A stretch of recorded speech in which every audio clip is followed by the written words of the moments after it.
हाँ, तो हम लोग कहाँ पे थे? हम लोग फर्स्ट पार्ट में ये बता रहे थे कि किराए पे वो जो है ना खर्च जितना करता है उसका क्या प्रतिशत है उसकी आमदनी के अनुसार से। आमदनी उसकी 10,000 रुपये थी, मतलब उसकी टोटल जो वो सैलरी पा रहा था 10,000 रुपये, और किराए पे खर्च कर रहा था 45 डिग्री। हमने 45 डिग्री को कन्वर्ट किया कि वो 45 डिग्री जो कोण में दे रखा है वो कितने रुपए के बराबर है इस सर्किल के अकॉर्डिंग। तो हमने इसमें ये मालूम किया कि 1 डिग्री जो यहाँ पर 360 डिग्री ये जो पूरा सर्किल जब बनाता है, जब पूरा सर्किल बनाता है तो ये 360 डिग्री बनाता है। तो 360 डिग्री इज इक्वल टू 10,000 अपने अनुसार है। जब पूरा सर्किल घूम लेगा तो ये 360 के इक्वल होगा। और ये खुद कह रहा है कि ये जो पूरा सर्किल है ये इसकी मासिक आय है, कुल मासिक आय 10,000 है, यानी ये पूरा सर्किल 10,000 के बराबर होगा। तो पूरा सर्किल मतलब 360 डिग्री, तो 1 डिग्री बराबर डिवाइड कर देंगे 45 डिग्री निकाल लेंगे जो कि किराया वाला रेशियो है, ये निकाल लेंगे तो ये इतना रुपये आया। अब हमें ये निकालना है कि ये कितना प्रतिशत है 10,000 की तुलना में। 10,000 का ये कितना प्रतिशत है 1250। इसको ऐसे ही बोल सकते हैं, कई बार क्वेश्चन पूछता है कि 1250 इसका कितना प्रतिशत है, तब भी यही ऐसे लगाएंगे। और ये पूछ रहे हैं कि किराए पे कितना परसेंट खर्च करता है, तो यहाँ पर प्रश्न में एंगल में दे रखा था। अब यहाँ पर जवाब तलब जो हो रहा है वो आपका परसेंटेज में निकालना है, किराए पे कितना खर्च कर रहा है। तो किराए पे चूँकि आपने रुपए निकाल लिया है, 1250 रुपये निकाला, उसकी कुल आमदनी है 10,000 गुणे 100। जैसे आपके 12th में मार्क्स आते हैं 450 नंबर और टोटल मार्क्स होते हैं 600 के, तो 450 अपॉन 600 करते नहीं हैं, गुणे 100 कर देते हैं, तो आपका परसेंटेज निकल आता है क्लास 12th का या क्लास 10th का। ठीक वैसे ही 1250 रुपये वो किराए पे खर्च कर रहा है, यह आपने निकाल लिया है। चूँकि 360 डिग्री इक्वल टू 10,000 होता है, 10,000 रुपये दे रखा है और पूरा सर्किल 360 होता है, 360 एंगल घूमता है। जब एंगल में बात की जा रही है, जब एंगल में बात की जा रही है तो पूरा सर्किल यानी 360 डिग्री, तो 360 इज इक्वल टू 10,000 हो जाएगा। तो एक यानी कि 360 आम का मूल्य 10,000 रुपये, तो एक आम का मूल्य 10,000 पर 360, तो 45 आम का मूल्य वैसे ही निकाल लेंगे। तो जब इसको काटेंगे पीटेंगे तो आपका 12.5% आ जाएगा। कितना आ जाएगा? किराए पे इतना परसेंटेज खर्च कर रहा है इस सर्किल के अकॉर्डिंग। अगर यहाँ पर एंगल दे रखा है, यानी कि जो कोण दे रखे हैं, कोण के रूप में ये पूरा सर्किल एक बनाता है 360 डिग्री बनाता है, और अगर यहाँ परसेंटेज दे रखा होता है कि 30% 40%, तो पूरा एक सर्किल घूमने में 100% घूमेगा। ये हमेशा आपको ध्यान रखना है। जिसकी तुलना की जाती है वो नीचे रखते हैं, ऊपर अंतर निकालते हैं, या फिर ऐसे पूछते हैं जैसे जो किराया का जो परसेंटेज है, जो किराया का अमाउंट है वो टोटल अमाउंट का कितना परसेंट है, तब भी जो जिससे तुलना की जा रही है उसको नीचे रखेंगे। आइए कुछ प्रश्न लगाते हैं जिससे आपका पूरा बेसिक क्लियर हो जाएगा, जिससे आपको कोई डाउट नहीं रहेगा। ये एक प्रश्न है, इस पर थोड़ा ध्यान देंगे। यहाँ पर ये कह रहा है, यहाँ पर आप ध्यान से देखें, तो ये कह रहा है नीचे दिए गए रेखा चित्र में दिल्ली तथा मुंबई में इंजीनियरिंग विश्वविद्यालयों की संख्या को दर्शाया गया है। जो ये बिल्कुल प्लेन टाइप का है वो मुंबई को दर्शा रहा है, और ये ऐसे बना रखा है त्रिकोण टाइप में, यानी ये ऊपर वाला दिल्ली का है, ये नीचे वाला मुंबई की रेखा है, और ये इधर दे रखा है विश्वविद्यालयों की संख्या वर्ष 2000 में, 2001 में, 2002 में, 2003 में, 2004 में। ये दिल्ली और मुंबई में इंजीनियरिंग विश्वविद्यालयों की संख्या दर्शाई गई है, कितने बने हैं, कितने हैं। प्रश्न में डायरेक्ट आते हैं, आपका बेसिक क्लियर हो जाएगा। बहुत ही सिंपल है, बिल्कुल डरने का आवश्यकता नहीं है। ये सेकेंड पार्ट है DI का, इसमें आपका सारा डाउट क्लियर हो जाएगा। तो यहाँ प्रश्न कह रहा है दिल्ली के इंजीनियरिंग विश्वविद्यालयों की संख्या मुंबई के इंजीनियरिंग विश्वविद्यालयों की संख्या में कितना प्रतिशत अधिक है। हमने आपको बताया था जिससे तुलना की जाती है उसको ऊपर, उसको नीचे रखते हैं। अब यहाँ पर ये कह रहा है, यहाँ पर क्या कह रहा है, यहाँ पर कह रहा है वर्ष 2000 में, यानी वर्ष 2000 ये है, ठीक है, वर्ष 2000 ये है, मुंबई की रेखा ये है, दिल्ली की रेखा ये है, की संख्या मुंबई के इंजीनियरिंग कॉलेज की संख्या से, यानी मुंबई से तुलना हो रही है। तो मुंबई का मान, यानी मुंबई का मान वर्ष 2000 में कितना है, 50 है। दिल्ली का मान कितना है, दिल्ली में 150 विश्वविद्यालय थे और मुंबई में थे 50 वर्ष 2000 में। तो मुंबई किससे तुलना की जा रही है, तो मुंबई का मान 50 नीचे रखेंगे और दोनों का जो कि कितना प्रतिशत क्या है, अधिक है, तो जो दोनों का अंतर है उसको ऊपर करेंगे, गुणे 100 कर देंगे। तो वही किया है, ऊपर अंतर है, नीचे जिससे तुलना की जा रही है गुणे 100, आपका प्रतिशत निकल आएगा। इसे बोलते हैं प्रतिशत वृद्धि। दूसरा प्रश्न आता है इसमें, वर्ष 2000 से 2004 तक मुंबई के इंजीनियरिंग कॉलेजों की कुल संख्या। यहाँ पर सिंपल सा जोड़ देना है। यहाँ पर मुंबई की जो रेखा है ये है, दिल्ली की ये है। 2000 से 2004 के बीच में जितने ये विश्वविद्यालय थे इनको जोड़ देना है। 50 + 60 + 62 + 65 + 70, वही जोड़ दिया गया है। तो आपका आंसर आ गया, सीधा उत्तर आ गया। 307 इंजीनियरिंग कॉलेज थे। दिए गए 5 वर्षों के लिए दिल्ली में इंजीनियरिंग विश्वविद्यालयों की औसत संख्या। आप याद हो, यहाँ क्या निकालना है, एवरेज निकालना है। हमने आपसे क्या कहा था, एवरेज का क्वेश्चन इसमें आता है। बात दिल्ली की कर रहा है, दिल्ली का इसमें कौन सा है, ऊपर का है। प्रश्न क्या है, विगत दिए गए 5 वर्षों, 5 ही वर्ष का उल्लेख है, 1 2 3 4 5, 5 वर्ष का उल्लेख है, 1 2 3 4 5। ये ऊपर दिल्ली का है, इन पाँचों को जोड़ो, जो कि 5 वर्ष की बात की, इसलिए 5 से भाग कर देंगे। औसत कैसे निकालते हैं, ये 5 वर्षों के मान हैं दिल्ली के, और जो कि 5 वर्ष हैं इसलिए 5 से नंबर ऑफ वर्ष 5 से भाग कर देंगे। तो आपका क्या आता है, औसत। औसत ऐसे ही तो निकालते हैं, औसत नंबर ऑफ संख्या को नीचे से डिवाइड कर देंगे और ऊपर उनको जोड़ देंगे, तो आपका क्या निकल आता है, औसत। सिंपल सा प्रश्न था। फिर अब इसमें ये देखो, अब इसमें क्या कह रहा है, दिल्ली में वर्ष 2002 में इंजीनियरिंग विश्वविद्यालयों की संख्या वर्ष 2000 में इंजीनियरिंग विश्वविद्यालयों की संख्या का, यानी वर्ष 2000 से तुलना की जा रही है, यानी इसको नीचे रखेंगे।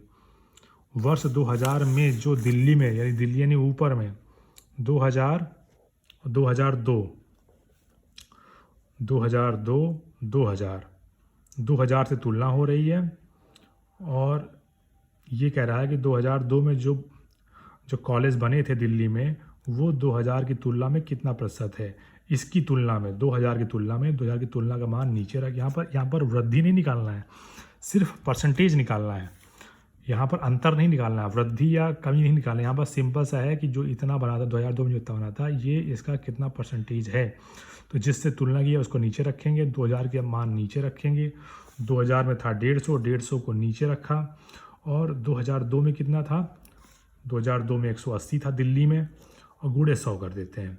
यहाँ पर वृद्धि नहीं निकाल रहे थे, सिंपल सा निकाल रहे थे, ठीक है। इसीलिए यहाँ पर इस चीज़ का उल्लेख है। आइए इसमें एक क्वेश्चन लगाते हैं, आपका दिमाग बिल्कुल सब बेसिक क्लियर हो जाएगा। आप इसे इस क्वेश्चन को पढ़ते हैं। इस क्वेश्चन में है राजस्व करोड़ में, ये दे रखा है। ये 4 वर्ष दे रखे हैं, 2009, 11, 13 और 15। लिखा हुआ है दंड चित्र में एक फर्म के 8 वर्षों के राजस्व को दर्शाया गया। राजस्व के सभी आंकड़े करोड़ में दर्शाए गए हैं। कह रहा है कि 10, 11, 12 में फर्म के राजस्व का कुल मान क्या है। सिंपल है, 2010, 11, 12, 10, 11, 12, ये 9 है तो ये 10 होगा, ये 11 है ये 12 होगा, ये जो बीच में जो ये डंडा खींचा है ये 12 है, ये 13 है, ये बीच डंडा ये 14 है। तो 10 का कह रहा है, 10 का कितना है 260, 11 का कितना है 350, और 12 का कितना है बीच वाला 320। इन तीनों को जोड़ दो, कितना है 930 आया, वही आपका उत्तर हो गया। उतना कुल राजस्व हुआ इन 3 वर्षों में। 2010 में गत वर्ष की तुलना में फर्म के राजस्व में कितने प्रतिशत की कमी आई। 2010 में गत वर्ष यानी पिछले वर्ष, 2010 में कितना था 260, गत वर्ष मतलब पिछले वर्ष 300, पिछले वर्ष यानी कि 2009, गत वर्ष मतलब 2000, गत वर्ष मीन्स होता है पिछला वर्ष। तो 2010 ये है, लिखा नहीं लेकिन आपको समझना पड़ेगा, बीच में एक का गैप है, यही 2010 है लकीर। तो 260 इसकी तुलना में कितना कम है।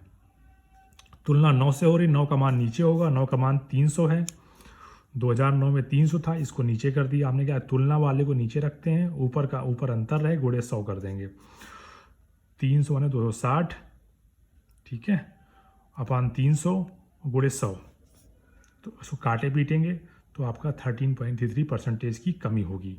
प्रतिशत कमी निकालना हो या वो निकालना हो, वृद्धि निकालना हो, तो उसमें तुलना वाले को नीचे रखेंगे, ऊपर जो अंतर आता है दोनों के वर्षों में उसको करें गुणे 100 कर देंगे, ठीक है। अब यहाँ पर कह रहा है कितने वर्षों में फर्म का राजस्व इन 8 वर्षों के औसत राजस्व से कम है।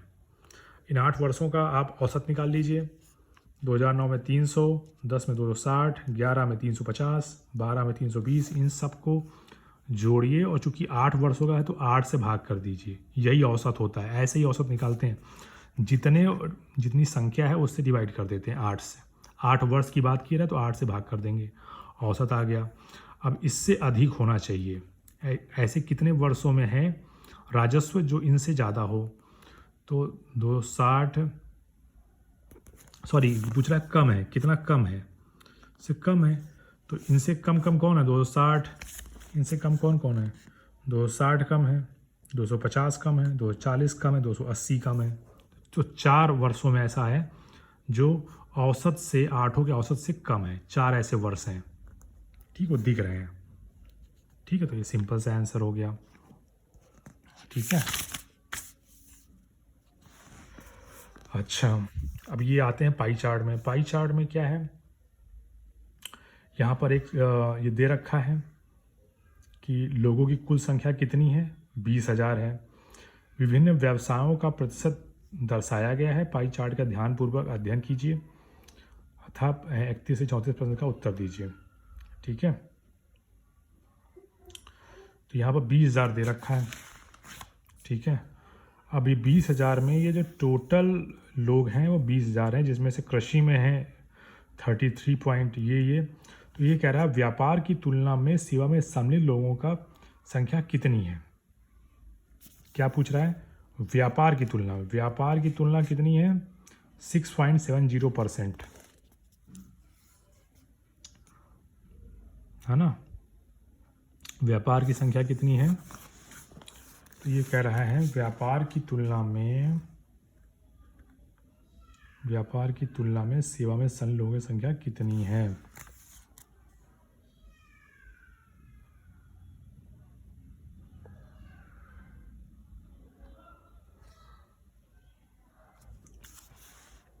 प्रश्न ये है व्यापार की तुलना में सेवा में संलग्न लोगों की संख्या कितनी है।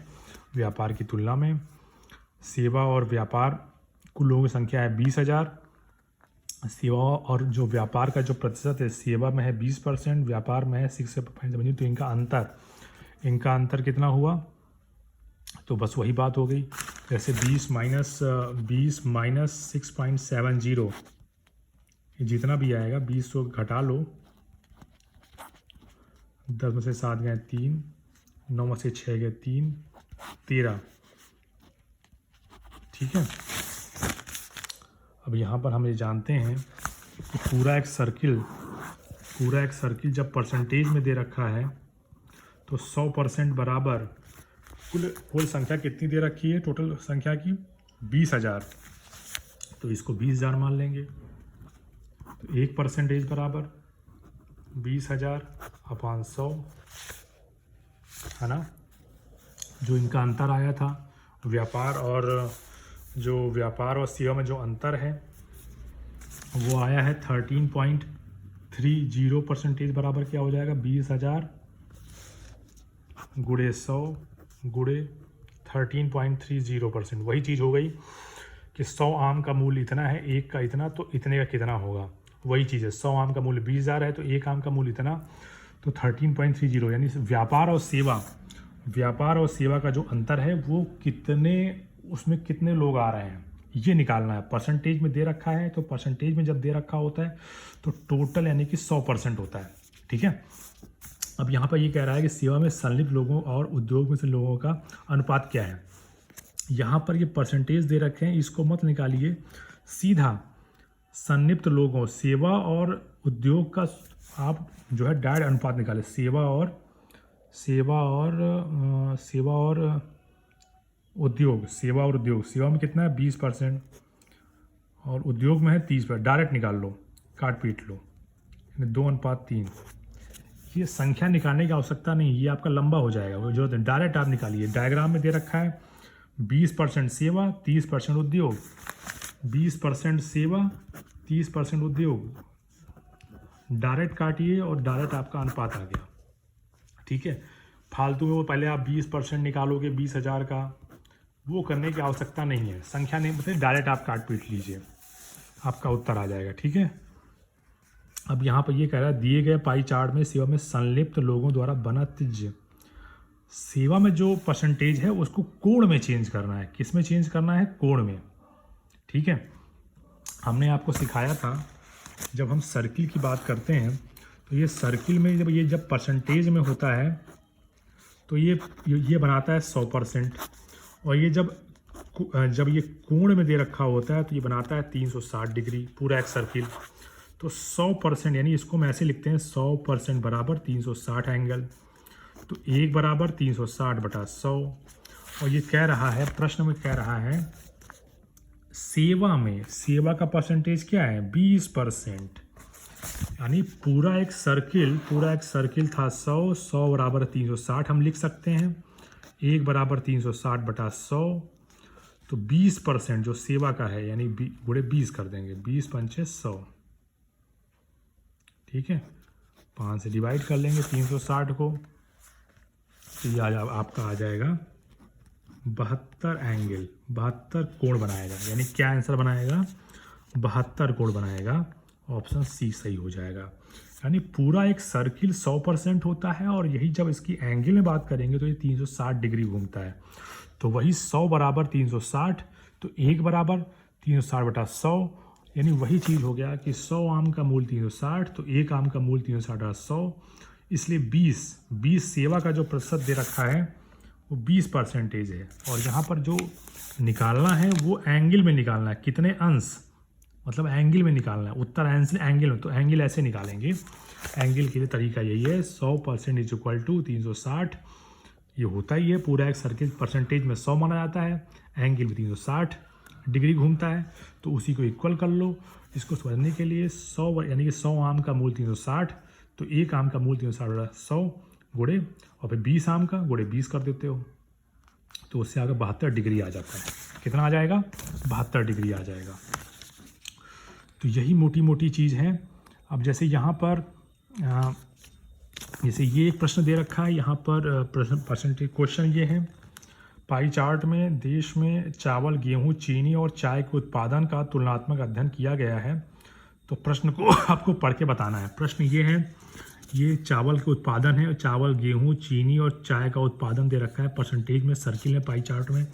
प्रश्न ये है कि चावल और चाय का उत्पादन गेहूं के उत्पादन से कितना ज़्यादा, यानी चावल और चाय का उत्पादन, चावल और चाय यानी इसको जोड़ लीजिए, इसका इन दोनों का मिला के उत्पादन गेहूं से कितना ज़्यादा है परसेंटेज में पूछ रहा है। इनका दोनों मिलाएंगे 55 और 5 कितना हो गया? 60%। ये हो गया 30। गेहूं के उत्पादन से कितना, यानी गेहूं से तुलना की जा रही है, यानी गेहूं का मान नीचे रहेगा, और चावल और चाय को जोड़ दिया तो 60 हो गया। गेहूं से तुलना हो रही है तो 60 और 30 का अंतर कितना हुआ? 30। 60 - 30 यानी ये अंतर ऊपर रहेगा। तुलना जिससे की जा रही है, गेहूं से तुलना की जा रही है, इसको नीचे रखेंगे, गुणे 100 कर देंगे, तो गेहूं से इतना ज़्यादा आएगा 100%। अब फिर से यहाँ पर है गेहूं परसेंटेज का मध्य कोण, यानी वही आपको एंगल निकालना है। परसेंटेज में दे रखा है और आपको एंगल में निकालना है। इसको समझिए आप मोटा मोटा। फिर से यहाँ पर प्रश्न है, यहाँ पर अगर आप प्रश्न बनाएंगे तो फिर से वही चीज़,